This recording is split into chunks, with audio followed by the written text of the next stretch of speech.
আছো তোমরা? আমি মৌসুমী ভৌমিক তোমাদের সাথে আরো একটা ভিডিও নিয়ে চলে এসেছি। ফ্রেন্ডস, আমরা আজকে অ্যাওয়াকে নিউ নলেজের আরো একটা এপিসোড নিয়ে চলে এসেছি, যে এপিসোডে আমি তোমাদেরকে একটা নিউরোডিজেনারেটিভ ডিসঅর্ডার বা জেনেটিক ডিসঅর্ডার নিয়ে কথা বলবো। তোমরা যারা জানো না, আমি তাদেরকে জানিয়ে রাখি যে আমি বাই প্রফেশন একজন ফার্মাসিস্ট, এবং আমি অ্যাওয়াকে নিউ নলেজের এই ভিডিওগুলোর মাধ্যমে আমাদের কিছু অসুখ এবং ওষুধ সম্পর্কে ডিসকাশন করি, বা আমার যে জ্ঞান আছে, এতদিনের প্রফেশনাল যে নলেজ, সেটা আমি তোমাদের সাথে শেয়ার করি। তো চলো বেশি কথা না বলে শুরু করা যাক। ফ্রেন্ডস, তোমরা জানো যে আজকে আমি একটা নিউরোডিজেনারেটিভ ডিসঅর্ডার নিয়ে কথা বলবো।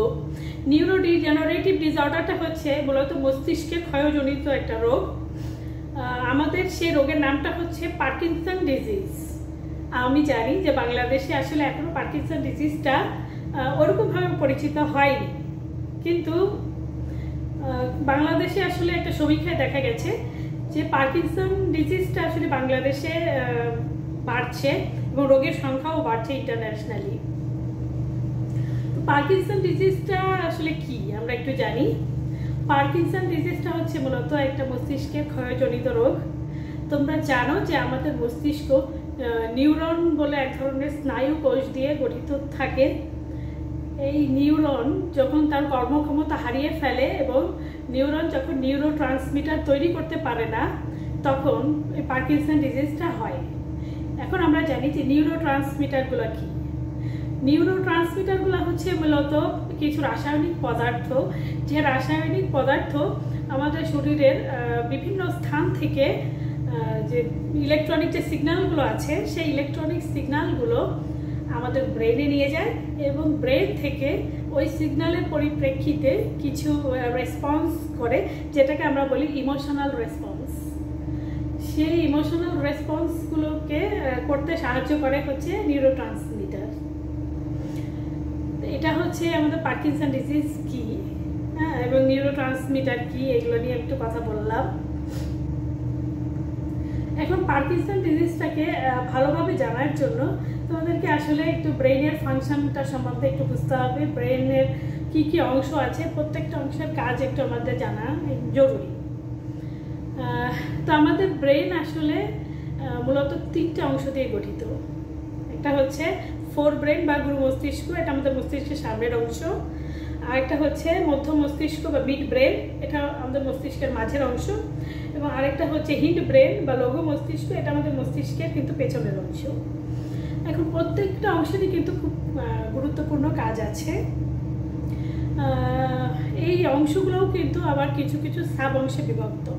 যেমন ফোর ব্রেন বা গুরু মস্তিষ্ক, এটা আসলে তিনটা অংশে বিভক্ত।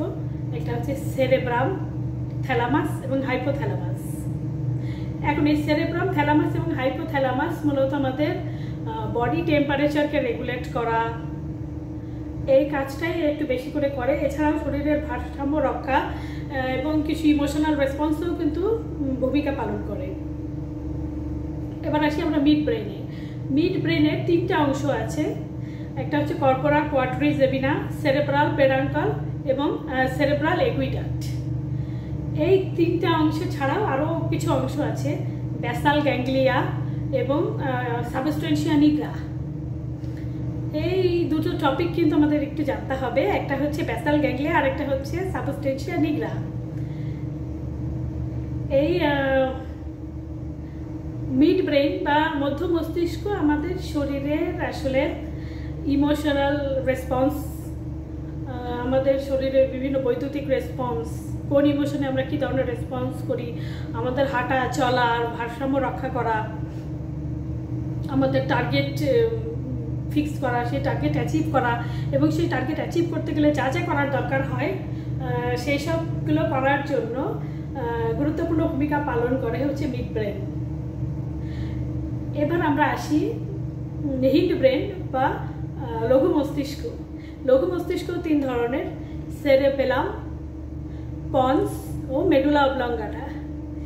এখন এই যে লঘু মস্তিষ্ক বা হিন্ড ব্রেন আছে, সেগুলো কিন্তু আমাদের মেরুদণ্ডর ভারসাম্য রক্ষা করতে সাহায্য করে। আমাদের মেরুদণ্ডের বিভিন্ন সমস্যা, আমাদের দাঁড়িয়ে থাকা, আমাদের বিভিন্ন ইনভলান্টারি মুভমেন্ট, হ্যাঁ, এগুলোকে কিন্তু টেক কেয়ার করে হচ্ছে লঘু মস্তিষ্ক বা হিন্ড ব্রেন। এছাড়াও সবাই মিলে মস্তিষ্ক টোটাল ফাংশনটা হচ্ছে আমাদের শরীরে সব ধরনের কাজকে নিয়ন্ত্রণ করা, এবং এদের মধ্যে কোনো একটা সমস্যা হলে মস্তিষ্কের কিন্তু একটা মারাত্মক ক্ষতি হয়ে যেতে পারে। এটা হচ্ছে আমাদের ব্রেনের ফাংশন। এখন আমরা একটু ডিটেলসে বুঝবো যে পার্কিনসন ডিজিজটা কি। বন্ধুরা, আমি আগেই বলেছি পার্কিনসন ডিজিজটা হচ্ছে মূলত মস্তিষ্কের একটা ক্ষয়জনিত রোগ। আমাদের ব্রেইনে যে নিউরনগুলো থাকে, সেই নিউরনগুলো যখন তোমার সঠিকভাবে যখন নিউরো ট্রান্সমিটারগুলো উৎপাদন করতে পারে না, তখন কিন্তু এই নিউরনগুলো শুকিয়ে যেতে শুরু করে। নিউরনগুলো শুকিয়ে গেলে যে কাজ হয় সেটা হচ্ছে আমাদের ব্রেইন কিন্তু বিভিন্ন ধরনের ইমোশনাল এবং ইনভলান্টারি যে মুভমেন্টগুলো আছে, হাত পা নাড়ানো, সোজা হয়ে দাঁড়িয়ে থাকা, ভারসাম্য রক্ষা করে চলা, হ্যাঁ, এইসবগুলোর রেসপন্স ঠিক মতন করতে পারে না। তখন কিন্তু আমাদের যে অসুখটা হয় সেটাই হচ্ছে পার্কিনসন ডিজিজ। সোজা কথা, এটা হচ্ছে মস্তিষ্কের ক্ষয়জনিত রোগ, যে রোগে আমাদের ইনভলান্টারি মুভমেন্ট এবং ইমোশনাল রেসপন্সকে ক্ষতিগ্রস্ত করে। 1817 সালে ব্রিটিশ চিকিৎসক জেমস পার্কিনসন প্রথমে এই অসুখটাকে আবিষ্কার করেন, এবং তার নামানুসারেই কিন্তু পার্কিনসন ডিজিজের নামকরণ করা হয়। তো এটা হচ্ছে পার্কিনসন ডিজিজ সম্পর্কে একটু হালকা পাতলা স্টাডি। এখন আমরা জানবো যে পার্কিনসন ডিজিজটা আসলে কেন হয়। দেখো, দুঃখজনক হলেও সত্যি যে পার্কিনসন ডিজিজটা আসলে যে কেন হয়, এটার কিন্তু আসলে কোনো কারণ এখনো সঠিকভাবে নির্ণয় করা সম্ভব হয়নি। 70% ক্ষেত্রে কারণ হচ্ছে অজানা, বাকি যে 5% সেক্ষেত্রে এটা হচ্ছে জেনেটিক ডিজিজ। পার্কিনসন ডিজিজ বংশ পরম্পরায় এক ব্যক্তি থেকে আরেক ব্যক্তিতে আসে। খুব দুঃখজনক হলেও এটা একটা জেনেটিক ডিসঅর্ডার। এছাড়াও বাকি যে ক্ষেত্রগুলো আছে সেটা হচ্ছে একটা মানুষ যখন দীর্ঘদিন ধরে কীটনাশকের এক্সপোজারে থাকে এবং বিষাক্ত কিছু কীটনাশক যেমন প্যারাকোয়াট, রোটেনান, হ্যাঁ, এইসব ধরনের বিষাক্ত কীটনাশক যখন মানুষের দীর্ঘদিন ধরে মানুষের এক্সপোজারে থাকে, তখন কিন্তু মানুষের পার্কিনসন ডিজিজ হতে পারে। এছাড়াও মানুষ যখন কন্টিনিউয়াসলি কিছু ভারী মেটাল আছে যেমন ম্যাঙ্গানিজ, লেড, মানে হাইড্রোজিরাম বা পারদ, হ্যাঁ, ইত্যাদি, ম্যাঙ্গানিজ ইত্যাদি ধরনের ভারী মেটালের সংস্পর্শে মানে যারা থাকে দীর্ঘদিন, বা এইসব মেটাল ইন্ডাস্ট্রিতে যারা কাজ করেন, তাদের কিন্তু পার্কিনসন ডিজিজ আক্রান্ত হওয়ার পসিবিলিটি প্রচুর পরিমাণে থাকে। এছাড়াও আমাদের মস্তিষ্কের কোনো ধরনের আঘাত প্রাপ্ত যদি হয় এবং খুব সিরিয়াস টাইপের আঘাত যদি পায় কখনো, তাছাড়া উইলসন ডিজিজ হলে, হ্যাঁ, মস্তিষ্কে স্ট্রোক করলে, এই ধরনের মস্তিষ্কে কোনো ধরনের ইনফেকশন হলে কিন্তু পার্কিনসন ডিজিজ হতে পারে। কিন্তু এটা কিন্তু এখনো পর্যন্ত স্থায়ী কোনো কারণ কিন্তু এখনো পর্যন্ত নির্ণয় করা যায়নি। খুব দুঃখজনক হলেও এখনো পর্যন্ত গবেষণা চলছে। আশা করি আমরা খুব শিগগিরই কোনো একটা রেজাল্ট আসলে পাবো, কিন্তু এখনো পর্যন্ত আসলে 70% ক্ষেত্রে পার্কিনসনের কারণ কিন্তু অজানা। এবং বাংলাদেশে পার্কিনসন ডিজিজের আক্রান্ত রোগীর সংখ্যা কিন্তু তুলনামূলকভাবে অনেক বেড়ে চলেছে। সেই জন্যই আমার আসলে এই সচেতনতামূলক ভিডিওটা বানানো। এখন আমরা আসলে জানবো যে পার্কিনসনের লক্ষণগুলো কি কি এবং এর স্টেজগুলো কি এবং কি ট্রিটমেন্ট আছে পার্কিনসনের। পার্কিনসনের প্রথমে আমরা জানবো লক্ষণগুলো কি কি। পার্কিনসনের লক্ষণ প্রথমত হচ্ছে পার্কিনসনের যারা আক্রান্ত হয় তারা কিন্তু কথা বলা কমিয়ে দেয়, তাদের গলার সুর কমে যায় আর কি, গলা সুর খুব নিচু হয়ে যায়, তারা ইমোশনাল রেসপন্স করতে পারে না, তারা হচ্ছে হাসি, কান্না, তারপরে ব্যথার অনুভূতি তাদের কিন্তু কমে যায়, বা তারা কিন্তু সঠিক টাইমে সঠিক রেসপন্স করতে পারে না। কেউ কোনো কোশ্চেন করলে তার রেসপন্স তারা করতে পারে না। এটা হচ্ছে ইমোশনাল রেসপন্স। এবার আসি আমরা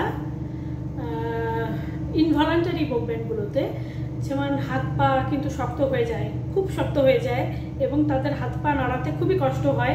তারা কিন্তু আসলে হাত পা ঠিকভাবে নাড়াতে পারেন না, সঠিকভাবে হাঁটতে পারেন না, হাঁটতে গেলে সামনের দিকে ঝুঁকে যান, ভারসাম্য নষ্ট হয়ে যায়, বারবার পড়ে যাওয়ার আশঙ্কা থাকে। এবং একটা সময় কিন্তু পার্কিনসনের রোগীরা হয় বিছানায় কনফাইন্ড হয়ে যান অথবা হুইল চেয়ারে কনফাইন্ড হয়ে যান, এবং হ্যালুসিনেশন হতে পারে। এছাড়াও বিভিন্ন ধরনের ওষুধের সাইড ইফেক্টে অনেক ধরনের প্রবলেম হতে পারে।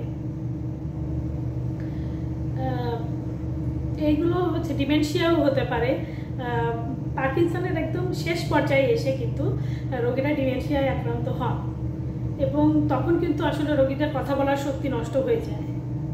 এটা খুবই কষ্টজনক একটা অসুখ, এবং এই ধরনের অসুখে যারা আক্রান্ত হন তারা আসলে জানেন যে এই অসুখে আসলে আক্রান্ত হওয়াটা কী পরিমাণ কষ্টদায়ক। যে আক্রান্ত হয় তারও কষ্ট, এবং যে ফ্যামিলিতে আক্রান্ত হয় সেই ফ্যামিলির সবাই কিন্তু এই কষ্ট করে। এবার আমরা আসি পার্কিনসনের স্টেজগুলো কি। পার্কিনসনের স্টেজ হচ্ছে 5টা। প্রথম স্টেজকে বলা হয় স্টেজ 1, এটাকে মৃদু পর্যায়েও বলে। এই সময় জাস্ট রোগী একটু হালকা পাতলা হাত পা অবশ হয়ে যাওয়ার অনুভূতি ছাড়া অন্য কোনো অনুভূতি কিন্তু হয় না। স্টেজ 2তে কিন্তু হচ্ছে ভারসাম্য রক্ষা করা, এইটাতে একটু প্রবলেম হয়, এবং তখন কিন্তু রোগীর হাতে পায়ের এক পাশের অংশ কাঁপুনির সৃষ্টি হয়, মানে মানুষের অভিব্যক্তিতে পরিবর্তন আসতে পারে। এটা হচ্ছে স্টেজ 2। স্টেজ 3তে হচ্ছে তোমার এই সময় রোগীরা হচ্ছে একটু বেশি পরিমাণে আপনার আক্রান্ত হয়ে যায়। তখন কিন্তু তারা আসলে চলাফেরার ভারসাম্য রক্ষা করতে পারে না, বারবার পড়ে যাওয়ার আশঙ্কা থাকে, তাদের হাত পা আসলে কাঁপুনি সৃষ্টি হয়। কিন্তু স্টেজ 3 পর্যন্ত কিন্তু তারা একা একাই চলাফেরা করতে পারেন, এবং তাদের কিন্তু কোনো ধরনের অ্যাসিস্ট্যান্স প্রয়োজন হয় না। এবার আমরা আসি স্টেজ 4-এ। এই স্টেজ 4-এ কিন্তু রোগীরা একা একা হাঁটা চলাফেরা করতে পারেন না, তারা বারবার পড়ে যান, প্রচণ্ড আঘাত পান, এবং তাদের শরীর আসলে দুর্বল হয়ে পড়তে থাকে, ইমিউনিটি সিস্টেম ব্রেকডাউন হয়ে যায়, যে কারণে আসলে তারা আর একা একা চলাফেরা করতে পারেন না। এই সময় কিন্তু রোগীকে আর একা রাখা সম্ভব হয় না। এখন পার্কিনসন ডিজিজের একদম লাস্ট পর্যায়টা হচ্ছে স্টেজ 5। স্টেজ 5-এ কিন্তু পার্কিনসন ডিজিজের রোগীরা কিন্তু অসহনীয় কষ্ট ভোগ করেন। তারা এই সময় আসলে হুইল চেয়ারে কনফাইন্ড হয়ে যান অথবা বিছানায় কনফাইন্ড হয়ে যান। তারা এই সময় তাদের বোধ শক্তি, আমরা যেটাকে বলি ইমোশনাল রেসপন্স করার ক্ষমতা কমে যায়, এবং তাদেরকে রাউন্ড ও ক্লক কেয়ারে রাখার প্রয়োজন হয়, এবং এই জন্য কিন্তু এই সময় তাদেরকে কোনোভাবে একলা রাখা সম্ভব হয় না। তারা হাঁটা চলাফেরা করতে পারেন না, তারা সম্পূর্ণভাবে আরেকজন ব্যক্তির উপর ডিপেন্ড থাকেন। এটা হচ্ছে পার্কিনসন ডিজিজের 5টি লক্ষণ। এখন আমরা জানবো পার্কিনসন ডিজিজে আক্রান্ত আসলে কারা হতে পারেন। দেখুন, যে কোনো অসুখই কিন্তু নারী পুরুষ নির্বিশেষে সবারই হতে পারে। পার্কিনসন ডিজিজে কিন্তু নারী পুরুষ নির্বিশেষে সবারই হতে পারে, কিন্তু 55 বছর বয়সের পরে পার্কিনসন ডিজিজ আসলে নর্মালি আক্রমণ করা শুরু করে। কিন্তু যারা জেনেটিক্যালি এই অসুখটাকে লাভ করেন তারা কিন্তু আসলে 15 থেকে 20 বছর বয়সের ভেতরে এটা জানতে পারেন যে তাদের আসলে পার্কিনসন ডিজিজ হয়েছে। এবং খুব দুঃখজনক হলেও সত্যি যে পার্কিনসন ডিজিজে যারা আক্রান্ত হন তারা আসলে 20 বছর পর্যন্ত, মানে এখনো পর্যন্ত বাঁচার রেকর্ড আছে। তারপরে আসলে ওরকমভাবে বাঁচার রেকর্ড নেই, বা হলেও আমি আসলে জানি না। আই অ্যাপোলোজাইজ যে আমি আসলে জানি না। মোটামুটিভাবে তারা আসলে 20 বছর বাঁচেন, এবং তারা আসলে অত্যন্ত এবং অসহনীয় কষ্ট পেয়ে তারা আসলে বেঁচে থাকেন। আপনারা বুঝতেই পারছেন, হাত পা নাড়াচাড়া করতে পারেন না, হাত পা শক্ত হয়ে যায়, ইমোশনাল লিম্বিক রেসপন্স করতে পারেন না, অতএব তাদের কিন্তু অসহনীয় একটা কষ্ট তারা ভোগ করেন। বন্ধুরা, এখন আমরা আসবো পার্কিনসন ডিজিজের চিকিৎসা আসলে কি। পার্কিনসন ডিজিজের প্রথম এবং খুব মানে বড় রকমের ট্রিটমেন্ট যেটা, সেটা হচ্ছে এক্সারসাইজ করা, হাঁটা চলার মধ্যে থাকা। এগুলো করলেই মোটামুটিভাবে পার্কিনসন ডিজিজ অনেকটা কন্ট্রোল করা সম্ভব হয়। এবং সেকেন্ড যেটা আছে সেটা হচ্ছে ওষুধ। আমরা অনেক ধরনের ওষুধ আসলে পার্কিনসন ডিজিজের জন্য ইউজ করি, যেমন লেভোডোপা প্যাচ, লেভোডোপা ইনফিউশন। এটা আবার প্যাচ এবং ইনফিউশন কম্বিনেশন করে ইউজ করা হয়। আর ট্যাবলেটের কিছু ওষুধ আছে, যেমন লেভোডোপা, কার্বিডোপা, হ্যাঁ, অথবা লেভোডোপা এবং কার্বিডোপা কম্বিনেশন করে ট্যাবলেট হিসেবেও কিন্তু বাজারে পাওয়া যায়। এবং এটা কিন্তু 90% ক্ষেত্রে পার্কিনসন ডিজিজ ওষুধের মাধ্যমে কিন্তু নিয়ন্ত্রণ করা সম্ভব হয়, এবং রোগী দীর্ঘদিন ধরে ওষুধ খেয়ে সুস্থভাবে বেঁচে থাকতে পারেন। সুস্থভাবে বলতে নট একজন সুস্থ মানুষের মতন, বাট হ্যাঁ ডিসেন্ট ওয়েতে আর কি তারা জীবনযাপন করতে পারেন। এরপরে একদম অ্যাডভান্স স্টেজের যারা হচ্ছে পার্কিনসন ডিজিজে আক্রান্ত থাকেন, তাদের জন্য একটা ট্রিটমেন্ট আছে যেটা আসলে বাংলাদেশে নেই আনফর্চুনেটলি। এটা হচ্ছে deep brain stimulation. Deep brain স্টিমুলেশনের মাধ্যমে আসলে সার্জারি করে মিড ব্রেনে একটা ইলেকট্রোড সহ একটা যন্ত্রকে স্থাপন করা হয়, যেই যন্ত্রটা ইলেকট্রোড সংযুক্ত থাকে, এবং এই ইলেকট্রোডটা আসলে আমাদের পুরো শরীরের বিভিন্ন জায়গাতে যে বৈদ্যুতিক তরঙ্গ বা ইলেকট্রোম্যাগনেটিক যে সিগন্যালগুলো আছে সেগুলো ব্রেনে নিয়ে আসে এবং প্রপার ওয়েতে প্রসেস করতে হেল্প করে। এটা আসলে এখনো পর্যন্ত মাত্র 4 জন মানুষের ক্ষেত্রে এটা প্রয়োগ করা হয়েছে। অর্থাৎ বলতে পারো যে এই প্রসেসটা এখনো পর্যন্ত খুব একটা ফ্যামিলিয়ার নয়, এবং বাংলাদেশে এটা কিন্তু অ্যাভেলেবল নেই। বাংলাদেশে শুধু ওষুধ যে থেরাপিটা আছে ওইটাই অ্যাভেলেবল আছে। বাট আমরা আশাবাদী, আমরা আশা করি যে ডিপ ব্রেন স্টিমুলেশন যেটা, সেটা অথবা আরও অন্যান্য অনেক ধরনের প্রসেস যেগুলো আসলে এখনো গবেষণা পর্যায়ে আছে, সেগুলো আমাদের পার্কিনসন রোগীদের জন্য সুবিধাজনক ফল বয়ে আনবে। আমরা সৃষ্টিকর্তার কাছে এটাই প্রার্থনা করি। পার্কিনসন ডিজিজের চিকিৎসা করতে গেলে আরেকটা যে জিনিস আমাদের খেয়াল রাখতে হবে সেটা হচ্ছে পার্কিনসন ডিজিজ কিন্তু পুরোপুরিভাবে কখনোই নিরাময় করা যায় না, অর্থাৎ পুরোপুরিভাবে সারানো যায় না। পার্কিনসন ডিজিজে ওষুধের উপরে রোগী বেঁচে থাকে।